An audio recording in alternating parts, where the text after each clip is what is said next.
Трамп заявил, что согласится только на идеальную сделку с Ираном и требует подписания Авраамских соглашений с рядом арабских стран.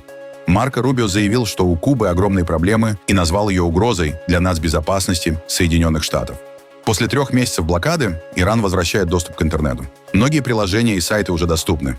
Аномальная жара обрушилась на Западную Европу. В Лондоне зафиксировали редкую тропическую ночь, а в Париже уже первые жертвы.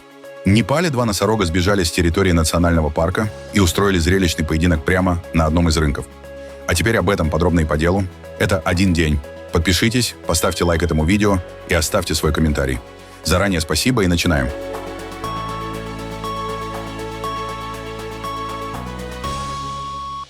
Президент Соединенных Штатов Дональд Трамп заявил, что Вашингтон мог бы заключить довольно выгодное соглашение с Ираном прямо сейчас, но согласен только на идеальную сделку. Кроме того, глава Белого дома вновь отметил, что хотел бы, чтобы Саудовская Аравия, Катар и другие арабские страны присоединились к соглашениям Авраама. Напомним, что эти договоренности были заключены при участии Штатов в период первого срока Трампа. Они предусматривают установление дипломатических отношений и открытие посольств, а также сотрудничество в экономике и других областях. Вы бы согласились на краткосрочное соглашение, которое позволит Ирану и Оману контролировать пролив, и им придется открыть его немедленно, или вы были бы готовы к тому, чтобы это происходило в течение определенного периода времени? Пролив будет открыт для всех. А кто будет его контролировать? Международные воды. Никто не будет его контролировать. Мы будем за ним следить. Следить, но никто не будет его контролировать. Это часть наших переговоров. Они хотели бы контролировать. Никто не будет его контролировать. Это международные воды. И Оман будет вести себя так же, как и все остальные. Или нам придется их взорвать. Они это понимают. С ними все будет в порядке. Но американцы видят повышение цен на бензин. Они немного снизились, но все еще составляют $4,45. Снизится значительно. Цены вернутся к тому уровню, который был до введения этой меры. У нас запасы нефти и бензина упали до очень низкого уровня. Думаю, мы достигнем этого уровня вскоре после окончания всей этой операции. Но независимо от всего, как сказал Марк, лучше, чем кто-либо другой, нельзя допустить, чтобы у них было ядерное оружие. Они бы применили его мгновенно. Они бы не стали об этом думать. Они бы применили его мгновенно. Мне известно, что они бы применили его мгновенно.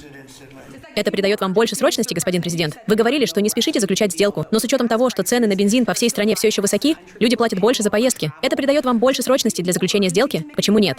Я вам скажу, первостепенная задача. И я это сказал, но об этом не было должным образом рассказано. Но первостепенная задача заключается в том, чтобы мы не допустили наличия у Ирана ядерного оружия. Но в то же время у нас есть огромные запасы нефти. Если бы мы не нанесли по Ирану удар бомбардировщиками Б-2, у Ирана было бы ядерное оружие в течение 2 недель с того момента, потому что они были готовы. И если бы у них было ядерное оружие, оно уже было бы применено. Оно также было бы применено, если бы я не разорвал сделку Обамы, иранскую ядерную сделку, как мы ее называем. Это было в мой первый срок.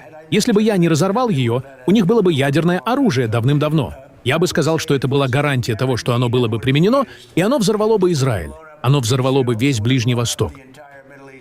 Вам было бы комфортно, если бы Россия или Китай забрали их запасы высокообогащенного урана? И предлагали ли они это?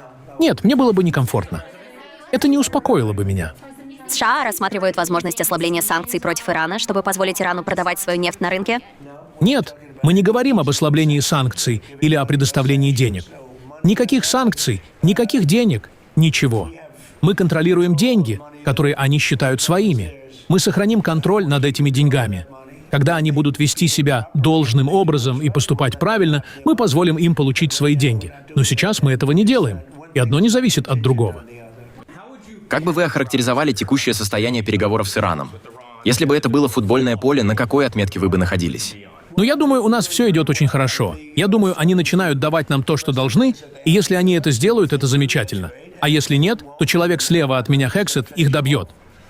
Вы рассматриваете какие-то временные рамки?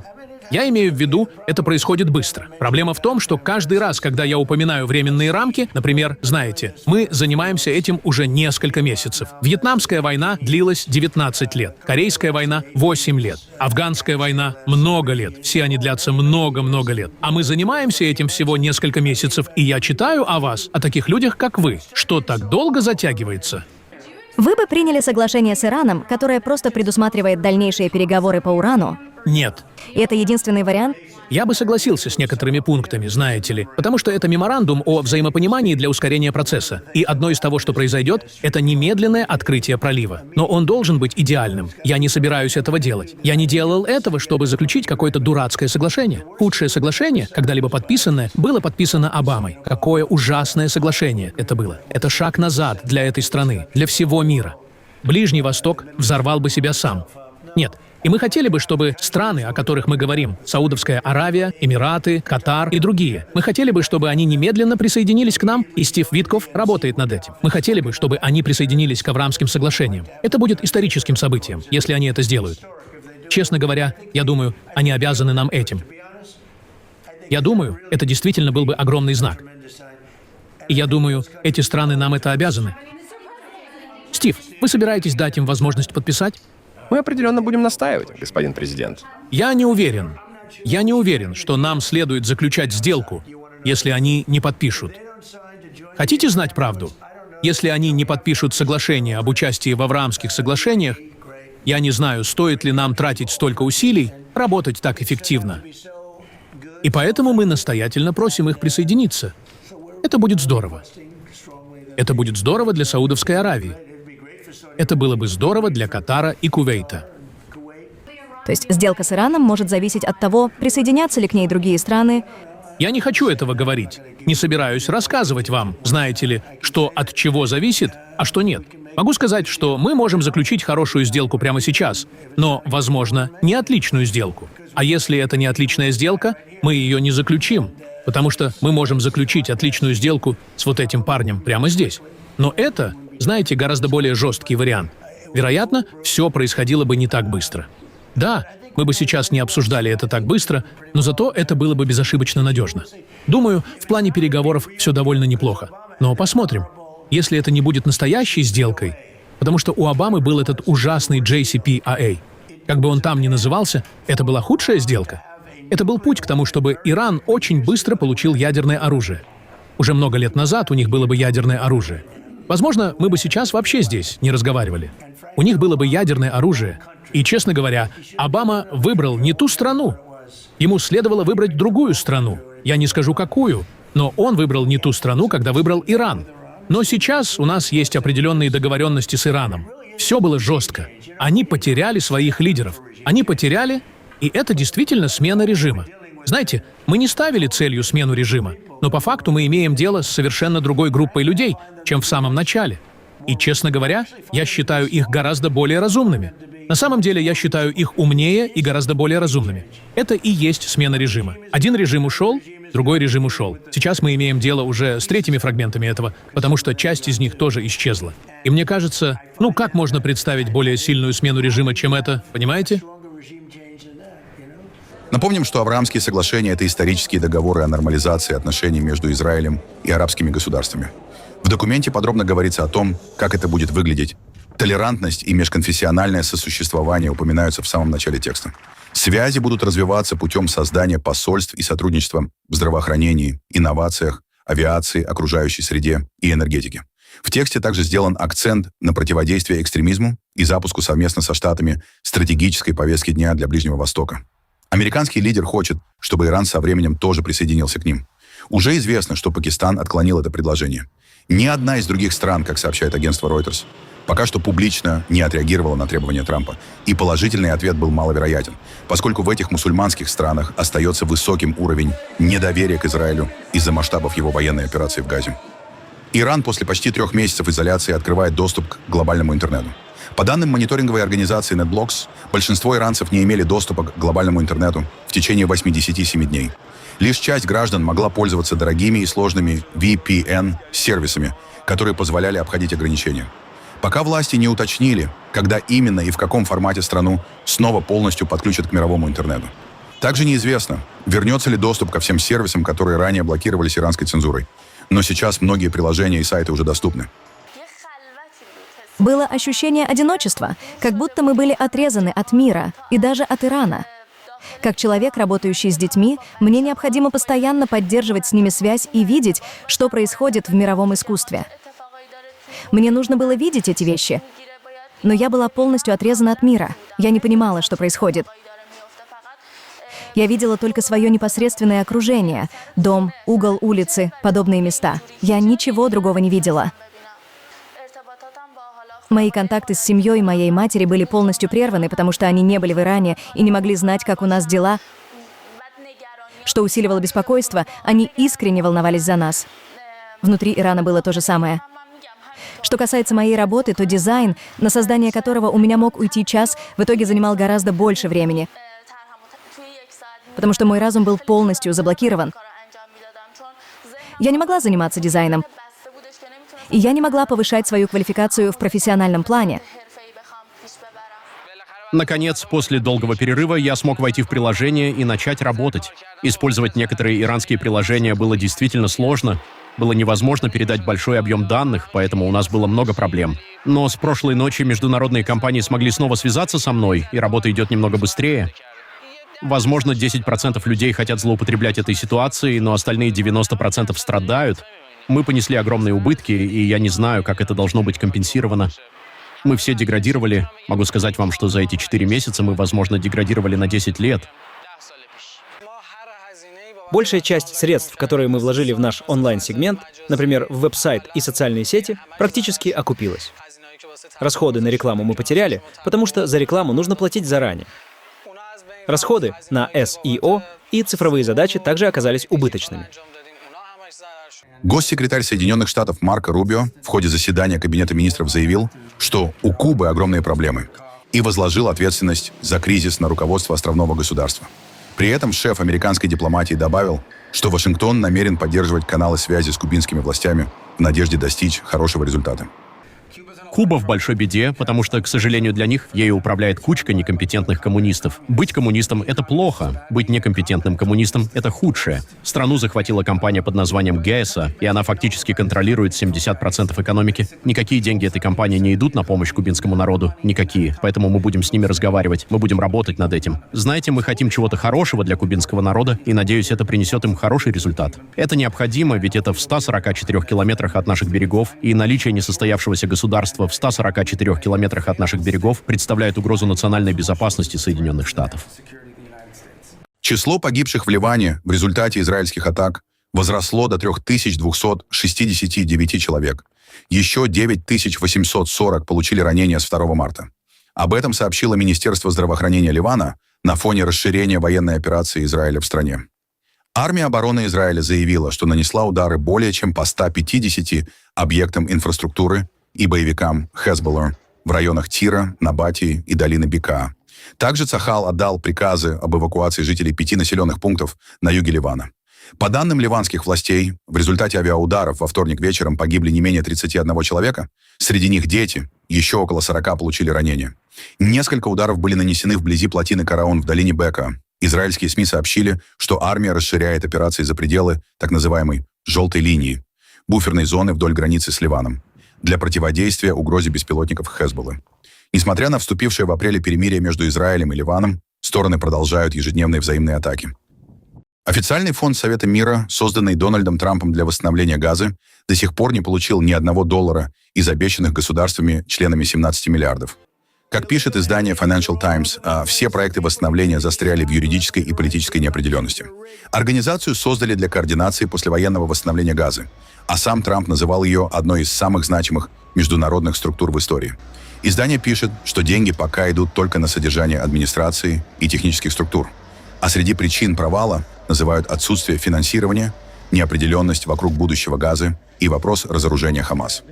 Чиновник Совета сказал журналистам, что было разработано несколько вариантов получения финансирования, включая механизм Всемирного банка. Но доноры пока решили воспользоваться другими вариантами.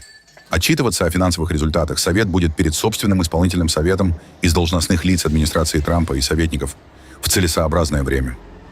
Президент Украины Владимир Зеленский направил срочное официальное письмо Дональду Трампу и Конгрессу Соединенных Штатов из-за критической нехватки систем противовоздушной обороны и зенитных ракет. Зеленский подчеркнул, что в вопросах защиты от российских баллистических ракет Украина почти полностью полагается исключительно на Штаты. Киев запрашивает оперативные поставки ракет Patriot PAC-3 и дополнительных зенитных комплексов для отражения ударов. Письмо отправлено после массированной атаки на Киев 24 мая, в ходе которой Россия применила в том числе баллистические ракеты средней дальности «Орешник». Редко, когда лидеры других государств одновременно обращаются в письме к президенту и Конгрессу Соединенных Штатов. Но нынешняя ситуация требует действий, быстрых и эффективных действий. Важно, чтобы Америка услышала Украину. Мы понимаем, что сейчас большая часть внимания в мире сосредоточена на войне в Иране. Но войну здесь, в Европе, тоже нужно остановить. Очень кровавую войну, которая уже 5-й год продолжается в полномасштабном режиме. Чем скорее мы сможем обеспечить более надежную защиту от баллистических ракет, тем скорее мы сможем гарантировать эффективность дипломатии. Пока Россия полагается на ракеты, ее интерес к дипломатии не является подлинным. Мы должны это исправить. И мы можем исправить это только вместе, с Америкой. Украина благодарна Америке за всю ее поддержку. Украина будет еще больше благодарна за достойный мир и гарантированную безопасность. Все это возможно, если будет достаточно решимости. Тысячи женщин вышли на марш в столице Боливии в День матери, требуя отставки президента Родриго Паса на фоне продолжающихся по всей стране протестов. Участники акции обвиняют правительство в невыполнении предвыборных обещаний, росте стоимости жизни и введении жестких экономических мер. Протесты продолжаются уже несколько недель и привели к перебоям с поставками продовольствия, топлива и медикаментов в Ла-Пасе и Эль-Альто. Нехватка товаров затронула рынки, больницы и автозаправочные станции. Президент Боливии Родриго Пас в понедельник объявил, что вдвое сократит свою зарплату и оклады министров и распорядится об амнистии по налоговым штрафам для представителей неформального сектора, пытаясь остановить протесты, но пока эта мера не подействовала. Как мы голосовали за него, так и верили в это обещание. А он не сдержал своего слова, как будто это было так просто. Что он делает сейчас? Убивает наших братьев. Мы никогда этого не простим. Он должен уйти в отставку. Как вы можете хотеть устроить такие испытания своему собственному народу, людям, которые вас избрали, людям, которые поставили вас на эту должность, и при этом хотеть убить нас голодом? Глава Всемирной организации здравоохранения Тедрос Адханом Гебрейесус заявил, что продолжающаяся война в Конго мешает эффективной борьбе с вирусом Эбола. Вспышка этого заболевания уже привела к смерти 220 человек, число инфицированных продолжает расти. Пациенты с Эболой начали убегать из медицинских учреждений после серии нападений на больницы. Одной из целей стала больница общего профиля в Монгвалу, откуда после нападения сбежали более 200 пациентов. Гебрейесус описал ситуацию на востоке страны, где правительственные силы ведут бои с повстанцами из различных вооруженных групп, как катастрофическую комбинацию заболевания и конфликта. Он предупредил, что в восточной провинции Итури вирус распространяется быстрее, чем власти успевают на него реагировать. Между тем, торговцы и жители города Буня на востоке Конго заявили, что вспышка лихорадки Эбола начала нарушать поставки и торговлю, и страна оказывается еще и в экономической изоляции. Это мой последний запас, и я не знаю, куда мне обратиться за пополнением. В любом случае, правительство должно найти для нас решение этой проблемы, этого вируса, который повергает нас всех в хаос. Мы не можем вести свой бизнес как раньше. Мы вынуждены отправлять деньги в Уганду, чтобы кто-то купил для нас и отправил нам по заоблачным ценам, и мы недовольны. Власти должны найти решение для населения Бунии. Мы рискуем стать ворами и преступниками, если не сможем вести бизнес. Юрист из университета Буни Лола Битум заявил, что ограничения на полеты и торговые пути рискуют изолировать страну в экономическом плане.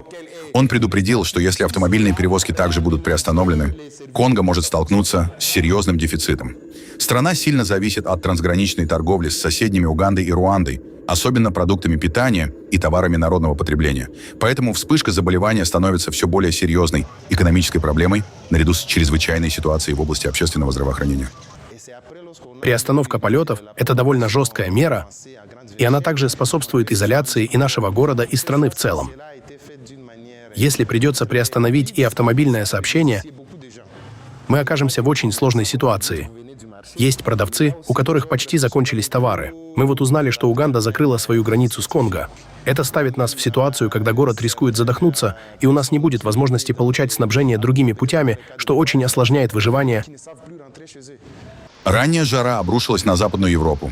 В Великобритании и Франции зафиксировано не менее 11 смертей, связанных с аномальной погодой. Среда стала самым жарким днем мая в истории. В Париже зафиксировано 36 градусов Цельсия. Пресс-секретарь правительства Мод Брежон сообщила о как минимум 7 смертях, связанных с жарой, в частности 5 случаях утопления и 2 смертях во время спортивных соревнований. Туристов просят быть осторожными и не пребывать на улице более часа. Сейчас еще май, и я не думаю, что так должно быть. 34 градуса в Париже я бы ожидал в августе или июле. Но приехав в мае, я думал, что будет немного прохладнее, может быть, чуть-чуть. Но мы справляемся.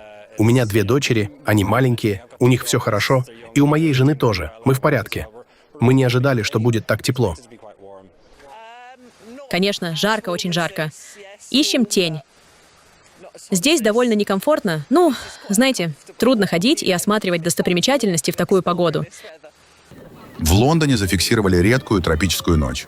Так называют явление, когда температура воздуха не опускается ниже плюс 20 градусов Цельсия. Метеорологическая служба Великобритании сообщила, что на юге Англии температура может достигнуть плюс 35 градусов Цельсия. На этой неделе в Испании прогнозируют усиление жары. Со среды на большей части Пиренейского полуострова температура поднимется до 40 градусов. Теплый воздух, который пришел из Северной Африки, оказался запертым областью высокого давления над регионом. Эксперты сравнивают его с крышкой на кастрюле, которая не дает теплому воздуху быстро рассеяться. При этом воздух опускается, сжимается и дополнительно нагревается. Из-за этого поверхность Земли нагревается еще сильнее, а жара держится несколько дней подряд. Я из Венесуэлы, жаркого места, но это не сравнится с этим. Жарко и днем, и ночью. Поэтому я понимаю, почему по телевизору говорили, что испанцы много пьют пива. Теперь я знаю. Потому что именно этого и хочется в такую жару. Очень жарко, да. Честно говоря, я этого не ожидала. Но в то же время это прекрасно, потому что можно быть на улице, на террасе, на крыше. А в Сербии тем временем тысячи людей собрались у статуи святого Саввы, чтобы увидеть одну из самых почитаемых реликвий православного христианства. Пояс Пресвятой Богородицы в Белграде выставляли впервые за почти 650 лет. Очереди были километровыми, и ждать приходилось часами под палящим солнцем. Температура воздуха в городе превышала 30 градусов, что на 8,9 градусов выше нормы. Городские власти даже подогнали несколько водовозов, чтобы облегчить страдания людей. Жара не проблема. Слава богу, я хорошо ее переношу. Только из-за проблем с бедром я не могу долго стоять, но как-то справляюсь.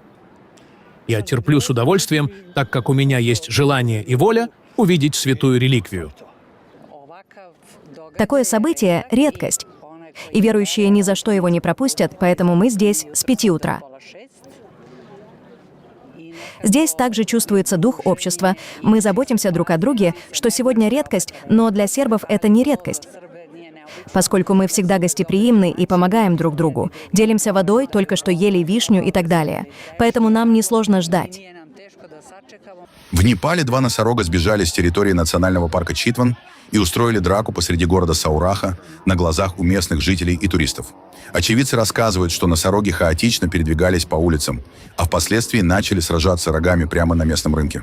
Люди, ставшие свидетелями происшествия, кричали и одновременно снимали происходящее на видео. В национальном парке Читван позже объяснили, что животные сначала двигались по отдельности. Один из носорогов спокойно ходил по городу, после чего появился другой, и между ними началась стычка. Однако финал разборок оказался довольно комичным.